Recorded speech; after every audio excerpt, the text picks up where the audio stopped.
Hello, good Hello. afternoon, good evening. Okay, so we are starting with our career counseling sessions in history, and today we'll kickstart with our first event, first session, and first speaker.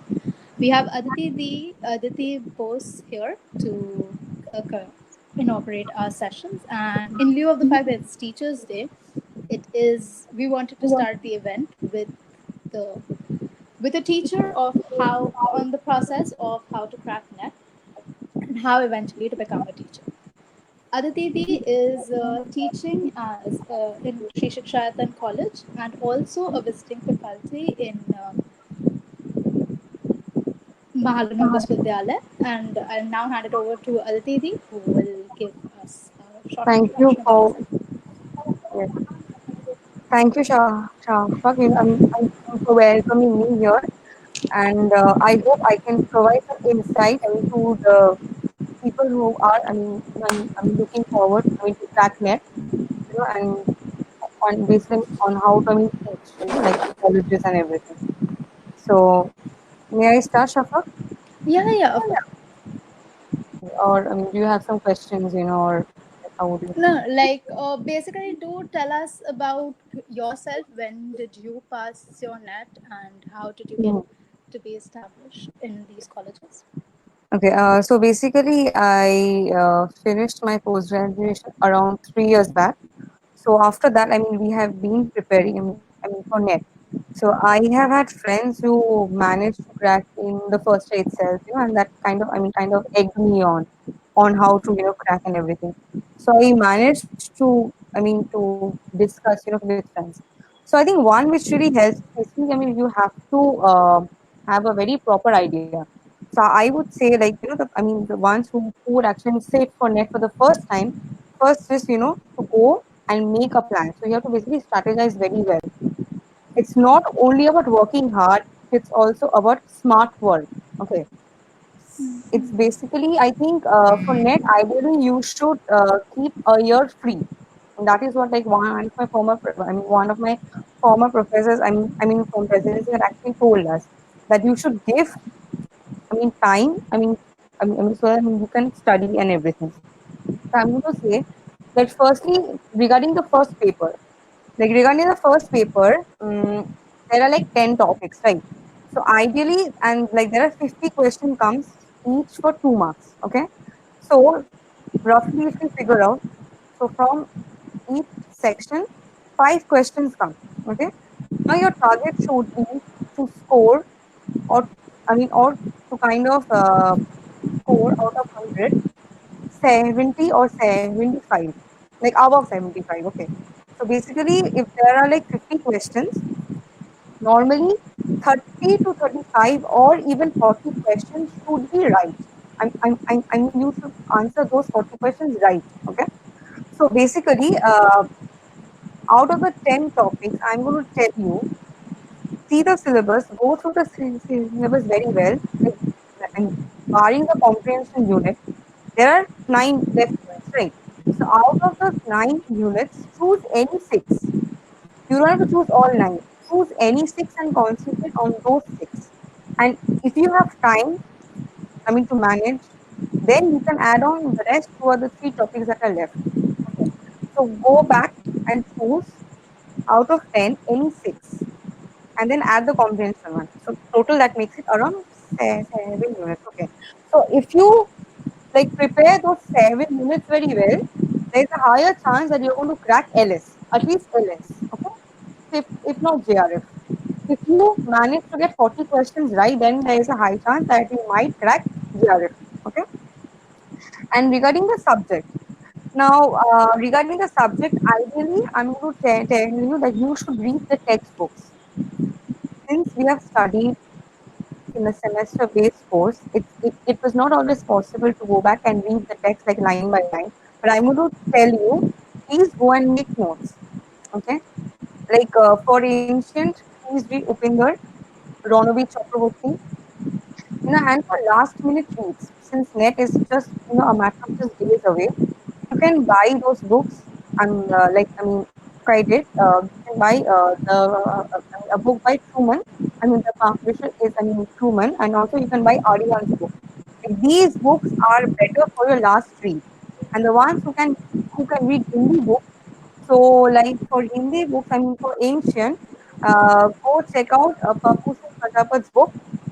And for medieval India, there is a book by Saurabh Chaudhary. The ones who can read Hindi, please go and do that. I mean, you will find much more information. Okay. So for your last reads, what you have to do is, whatever you're studying is studying. Do not go back and try, I mean, hugging up information because you won't be able to like remember anything. Okay. Since the subject is fact based, what you have to do is like you have to be, I mean, basically, like, I mean, work hard. So buy those books, solve the questions. Suppose you start preparing for NET, for example, say 2 to 3 months before the exam. Okay. Now, what you're going to do, you're going to buy those books, read the textbooks if you do have the time, and if you don't, go and solve these last minute reference books. And also make sure that you're going to check the answers. Often the answers might be misprinted. But nonetheless, these books by Truman and by Aryan serve the purpose. So for your last minute suggestion, you can actually, I mean, go back. And one more thing, please solve the previous questions. For example, if you're like, say, I mean, taking the exam for this year, ideally you should solve at least the last papers. And for me, I cracked the net like last year in the month of June. Okay. So I cracked the net in June last year. So how I prepared was, since I was doing my MPhil and I had my coursework as well. So I did not have the time, to read all the textbooks. So I actually read the reference books. And one more thing you can do is, there is an app called Unacademy. So download that app from Google Play Store and you can see all the videos there. So they discuss a lot of things and at the same time they say a lot of questions. So all these moderators and the teachers that who teach there, they can also give you suggestions on what type of questions can come, like for the upcoming exams. So that is a very interesting thing you can do. So, like, check out Unacademy. Now, since net is like a matter of, I mean, a few days away, don't really do all that. If you have a reference textbook, go through that once. And for first paper, if you do not have time, I mean, to prepare all the 10 units, make sure that at least 6 to 7 units are done properly. Okay. So these are some of the tips that I have used, and please make notes. And also solve the previous year questions. That actually helps you to understand that what kind of questions are going to come if you're a first timer.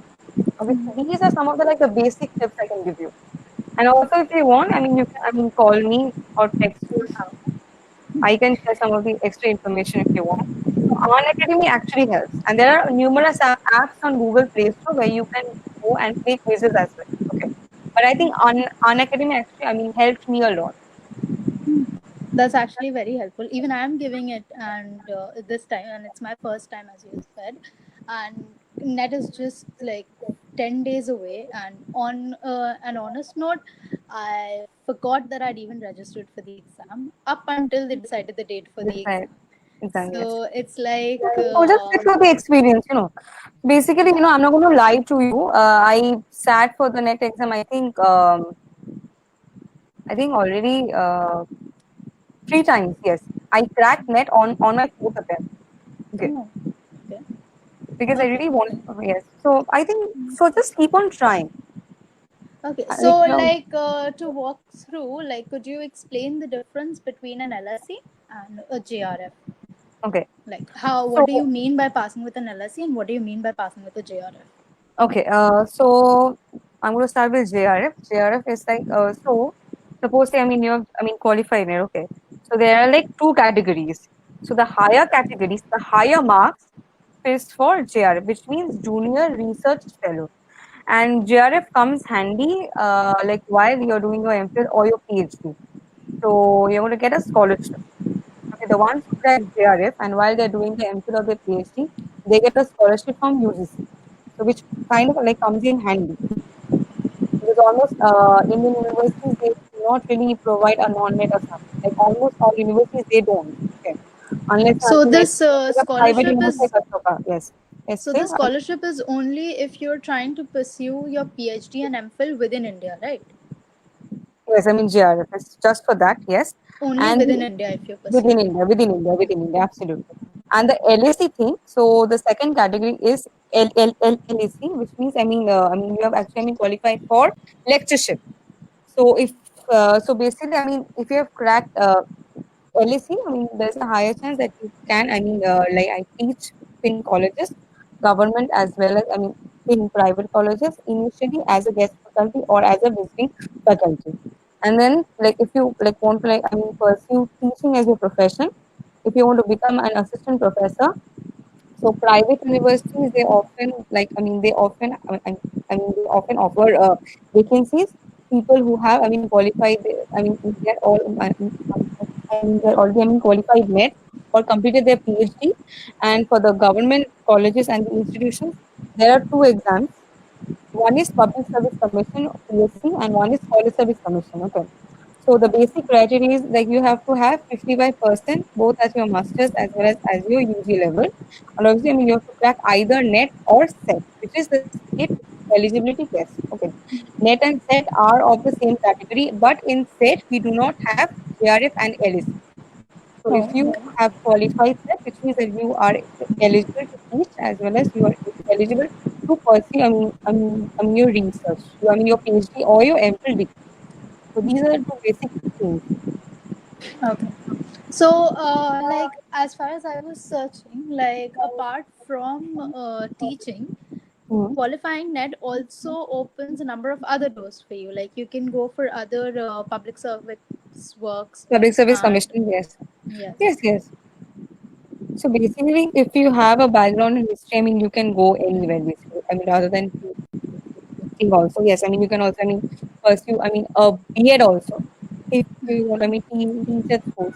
But then, net won't come in handy at all. But then, there are obviously, there are other options as well. Yes. So, right, yeah. So now tell us about now you're working as a teacher in two colleges, right? One Mm. private and one government.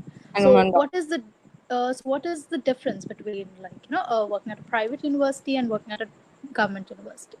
Okay, now there are, new regulations, for the government one, which I'm not a part of. Okay. So for the government one, guest lecturers have been made permanent, okay, by our chief minister a few months back. So the ones who were recruited, until June 13th of last year, they were regarded. They have been regarded as permanent faculties of the college. But unfortunately, I joined my government college a month later. So Oh, that's sad. that year. But anyways, yes, there are side influences. So basically, the college aided teachers are now known as SAT, okay, SACT, and the private colleges. So basically, I'm going to tell you like once you crack your net, start looking for colleges on websites and everything. Often, they offer those vacancies. Now, actually, the truth is, there are vacancies, both in government colleges as well as in the private colleges.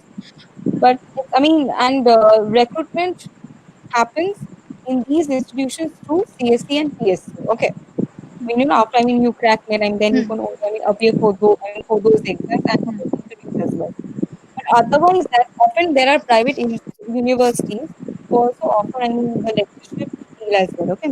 So they're also looking for an assistant professor as well. Basic difference that I found is probably the way of teaching probably or the medium of instruction. Like in the government college, I have been asked to teach in Bengali. Okay, because students majority, the majority, they come from, say, from an underprivileged, background and everything. So often we are asked to teach them in Bengali, and the challenge comes because like in a class, say of around say 30 people, so say 20 people they write in Bengali and the rest in writing English. So often it becomes a challenge for me because since I've studied in an English medium school and then at my undergrads as well as during my masters also, we have been taught in English. So often the sources becomes a challenge. But then I think then it's, I mean, then the teacher thing has to step in. Then often I ask on my seniors and my senior colleagues also, like who actually have helped me. In the private college, like in Sri Shiksha, I did not face any problem. So, and the syllabus has been updated. So, I'm really actually, I mean, surprised by calculus, I mean, updation. They have actually, I mean, upgraded their course, okay. And so there are a lot of like fancy new courses which the students also learn. So that's really nice, you know. So basically, I think it gives me a chance as a teacher, I mean, to go beyond the horizons and teach, you know. I mean, to explore, I mean, new things and new ideas. Basically, you know, in a 45-minute or in an hour class, I try to like bring in the maximum thing that I can do. And while Right. speaking Bengali or while teaching in Bengali, you know, even if like, I mean, for certain courses, there are like no books absolutely. So we have to, I mean, teach, I mean, from internet sources, you know, and just try to like make up for the course and everything. So that these students can go and sit for the exam, you know, I mean, Right. at the end of the semester. Differences, I think I'm going to say, yes, I mean, one is obviously, due to the language barrier, since there are certain key terms which we do not like have the Bengali word equivalent for. So often, I mean, you have to, look around here and there. But I think it gives the chance to a teacher, you know, I mean, to question their ability as well. You know, like how well can you just convey a basic concept to the children or to the students and make it interesting. So what I do is I like during the lockdown period and still now, okay, I try to make the students watch a video. Oh, Okay. right. For the end of the class. So, you know, just to try to make it, I think. Though there are Yeah. differences, I think, I mean, in the way a curriculum is being taught or the way a college functions as well. But I think I mean, the onus is on us, you know, as function, you know, as individuals. Basically, I know when people actually complain, you know, like, history is a drab subject or very boring subject. But I always like tell them that no, history is not only about basic facts. It's not just, I mean, this war was fought in so and so year. No, like why the war was fought, what Of happened course. after. So these, you know, so I That's believe always a misconception that has remained with history from time infinity. Like, it's always been perceived as a as factual base rather than more like analytical. So it's very obviously, surprising for others when you say that you are mhm, doing a research or analysis in uh, history, because according to them, it's uh, like it's happened. So it's what can you even research about? and one, I you do know, have a like I question here from one of the viewers in live. okay, So, um, what they are asking is that students, like in the first paper, in the paper number one, the aptitude exam that you have to give. So, as a student, as a history student, how do you manage that? And like, how do you think? Or they have asked why is it necessary, but okay, so if you want to answer that, but what I'm asking is how does what according to you is a trick or a tip to for a history student who are, like, technically okay, very conventionally not well versed with the aptitude element of it. I mean, for mathematics, so there are aptitude, like I think Yeah. in research aptitude. Okay, basically, what I did was I pulled out my mathematics books from classes 8, 9, 10. Okay, so if you're like already, I mean, know the thing, the mathematics or the math, whatever they come, especially for the math I'm talking about right now. Hmm. See that, I mean, that everything comes up till class 10 standard. Okay, Hmm. what I'm going to tell you is, and that really, I mean, worked wonders for me. I was not really good in maths at all, and I was really Right. scared Hmm. because, you know, like I had to like again practice maths. So what I did was I pulled out my classes, I mean, my maths book from class 8, 9, and 10. There are certain topics which come, I mean, like ratio, proportion, profit law, n plus two, Hmm. whatever, whatever something comes. Practice that. The key to first paper is like you have to like practice. What I'm going to tell you is like you have to make like a timetable of it. So I'm going to tell you like each day devote at least 1 to 2 hours for first paper. Like religiously do it. See, I mean the key to cracking any exam is to practice and practice, and you have to like devote your time to it. Okay. And for the other aptitude exams or books, what you can do is, I had hired a math tutor. Okay. Someone, who teaches students for the other government exams as well. So you can also do that. Okay. Like for example, I know a tutor of mine. If you want, I can give you, his phone number as well. Okay. So I do online classes as well. And and like working under him, actually, built my confidence that yes, I can be good in mathematics as well. So I think the key is practice. Like solving test papers and everything. But before that, you have to, clarify your concepts. So Yeah, if of you course, need that any matters. help, I think, hire help. Always hire a tutor or something, someone who teaches the other government exams as well, so that he or she can actually help you. That actually is very advisable because yes, it does, and it's very And I want to tell you difficult for that a since we student. come from a humanities background, I understand. Hmm. Like most of us have left mathematics till class 10, right? Yeah. So after that, it's like almost so. The plus 2 years no mathematics, like 3 years of graduation no, and like 2 years of your masters. So total that makes it around what, 7 years? Okay. Hmm. So Good while maths. so yes, I actually did that because I realized that I won't be able to manage. So I remember, so for 1.5 years I used to go to the sir, but and after that once I had to like join my acting class, I could not continue. But then I used to just practice the tricks and everything.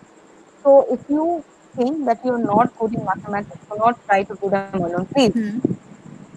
What I'm going to tell you, the sum you can do or which you've done back in school, practice those. Take out your class 9 or your class 10 book, mathematics textbook, ML Agarwal or whatever, RS Agarwal or whatever textbook that you use. Hmm. Please go through them, practice them, and please take help. The advice is to please take help. And also, one more thing, like you can make a group, and please, you can, study in a group as well. So I have, some of my friends, and we start, actually, do this. So say a group of 4 or 5 people, you can like, since technology, it's so fast now, so you can take the help of technology and do things. So like discuss points, solve question papers together. That actually, helps a lot to In fact, study I can with add friends one also. suggestion here. Hmm. Like, given the fact that it's just 15 days left, so it'll be very difficult for the ones who are sitting this time to hire help. But they can go for Khan Academy for maths. That actually gives them free guidance as well as questions as well as Uh, tests and Test revisions. everything. Yes, yes. So, because I am actually I learning mean, from Khan Khan Academy and Academy. it Okay, helps same as a you. lot. So yeah, the world history. I mean, the history portion doesn't because it's more in world history. So Indian history is like So one for two art, videos. Yeah. for an academy, you can do both actually. Oh, acha. I First did of not all, know about an academy. for Right. first of all, I just did that because if you go to an academy, you're gonna, see that. So there are like, questions relating, to ICT and and for those, for higher education. Okay, and Hmm. for higher education and for the unit only, go and check the MHRD website because they update it like once in a while. Just go and do that. So like they Okay. can talk about the new policies, that came up. So Hmm. there is a chance that probably questions can come regarding the new education policy. That just came right now. A few Oh, days so before. the NEP right now of The 2020, MHRD, right? yes, yes, yes. So Oh, make okay. sure you go and check that once. Okay, the MHRD website. Hmm. Okay.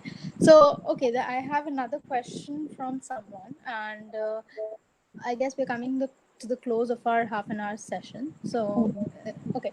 So, what they're asking is, what do you feel? And given the fact that many of the students will be taking admissions right now, Hmm. like into colleges because class 12s have also opened, I mean, gotten over and Colleges have admissions are a- opening. Yeah. So, what is your view about the current, like, the typical, the conventional mentality regarding history, where, like, you choose the stream of humanities only when it's I've often seen students where they come to this perception that If you take up science, then you will be having other options. If you don't like science, at least you can skip to other subjects. And if you don't like math, I mean, if you take up commerce, if you don't like commerce, you can skip to humanities. But if you take Yes. up humanities, you won't be able to skip to anything.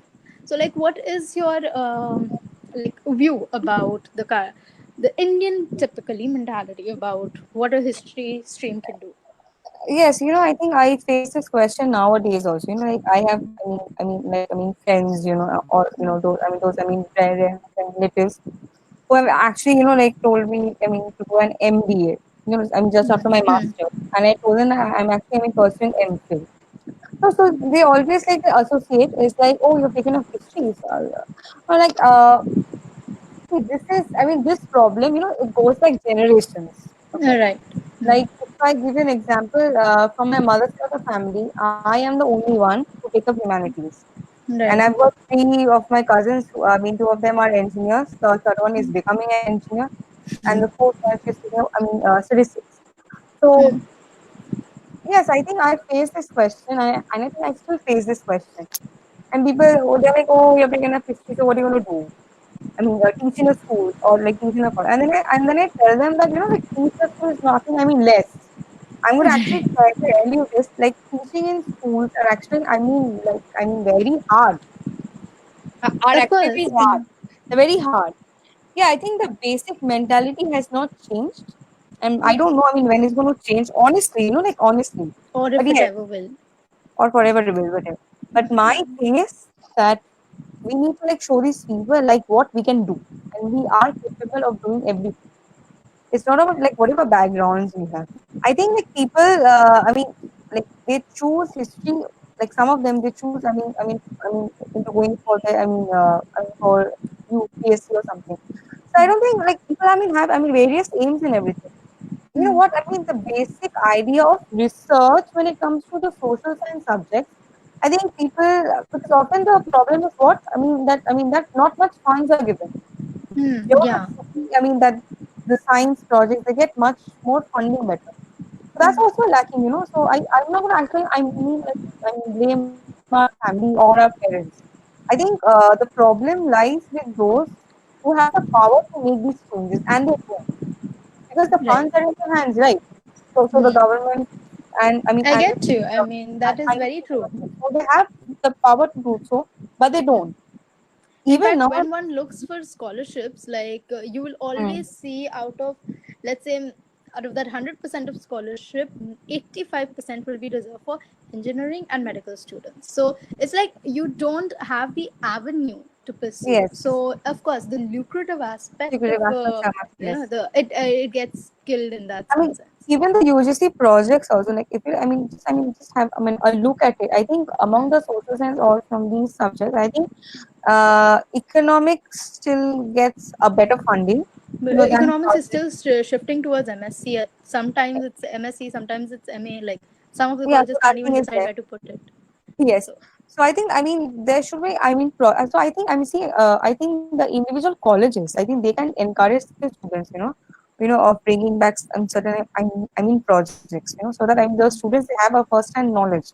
Because I see, because, like I think my friends have also seen that, like, not everyone wants to, teach in a college. They also want to do, they also go for, that independent research thing. Now, that right, independent research thing kind of lacks because we do not have funds. End of the question we comes regarding don't. Yeah. funds. So I think if that notion or if that perspective can be changed and these perspectives can be changed more by the one who held, who has the power and the authority to do so. And I also think, the individual professors, Yeah. for example, like if they are affiliated to any institutions, so they can obviously, like ask their students to be a part of the institution, and do summer internships. So the key is not only, you have to have a hands-on experience. I think that is where I think the entire question lies. But yes, the perspective should change. In some ways, I can see that yes, some people are changing, but if you like talk about your entire, your community and the entire society, probably not much change in the positive direction. But yes, like somewhat changes are taking place. So we have come to a close of our, but we end that our discussion in the hope that anything might happen. But and I would like to thank you, Aditi, for taking out time to tell us, and it was very enlightening, and I'm sure it will be very helpful for those who are appearing or will appear at some later stage because the tips were very informative. Yeah, so I hope, I mean, it's going to actually, I mean, help the ones who are actually, I mean, taking the exam for the first time. Yeah. So, like, if you're a first timer, do not take any tension. Just go take the exam. I think, I mean, experience also helps. That is Mm-hmm. why Yeah. I mean, work, I mean, during my time as well. I'm like sat for an exam, so I mean, what kind of questions can come, I mean, for the next time. So kind of it just gives you a heads on how to just, I mean, crack the exam. So for any help, Shafak has my phone number. So, I think if anyone has a doubt, you can call me, WhatsApp me as well, okay? So Right. hopefully I mean, of some help. And thank you, Shafak, like for No, giving me no, this not. opportunity. This was my first time, I'm like this, so thank you. And for those who are watching, our next session, like for tomorrow, our speaker will be Shivatri Dasgupta, and she'll be talking about research and PhD in UK. We did talk about how research is quite very important for those like individual research in this stream. So she'll be talking about research and PhD in UK in particular, but basically abroad in general of how do you apply and what are the procedures, what do you need to keep in mind, and how to prepare up for it. So I hope to see you all tomorrow too, and thank you, Aditi, for being a part of this Thank you, today. Shafak. Thank you so much. Thank you so much.